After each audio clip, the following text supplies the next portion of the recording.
planification familiale wala organisation de naissance dafa am nag fu lu lislaam daganal bokk na ca fexe ba njur mi di sore ba doom ji nàmp ñaari at ba fer ëmba door a amaat alquran da ko indi ne war walidaatu yurdi'na awlaadahunna hawlayni kaamilayn ñaareel bi mooy bu ñu ragalee ne soxna si su ëmbee daal ay docteur boromi xam-xam wane nañ ne kii bu ëmbee du baax ci moom. yéen a ngi ci épisode 8 ci planification familiale tey nag dañuy waxtaanee planification familiale barrière méthode barrière nag dañ ciy tànn tey préservatif méthode préservatif góor mën na ko jëfandikoo jigéen mën na ko jëfandikoo képp koo xam ne allergie woo latex mën nga ko utiliser. dinañ la laaj ndax pare nga saa sooy def rapport nga jëfandikoo préservatif ndax jour boo ko fàttee ëmb mën na ci am. dinañ la laaj également ndax bu fekkente ne allergie woo ko ndax boo ko allergiee doo ko mën a def. dinañ la laaj également ndax pare nga pour supporter booy sëy mu am tuuti changement ci yëg-yëg bi nga doon am ci sëy bi mën na am tuuti modification. bu dee bu góor bi mu ngi efficace à 85%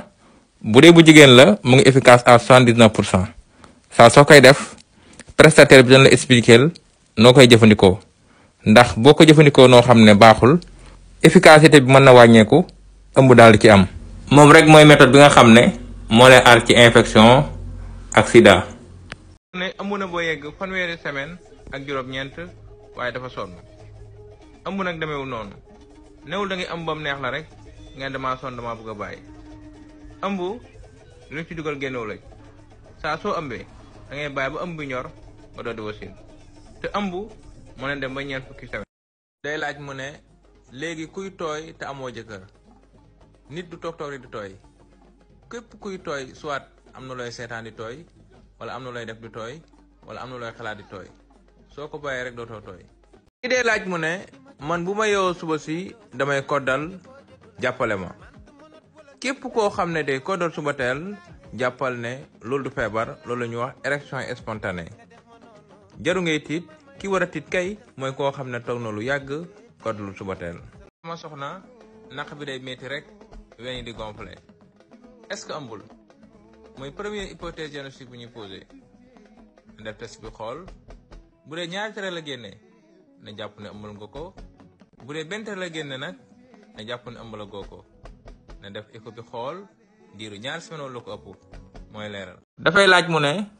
di def rapport sans nga sol tibia wóor na képp kuy def rapport avec un partenaire irrégulier te solo préservatif infection VIH mën na la ci fekk.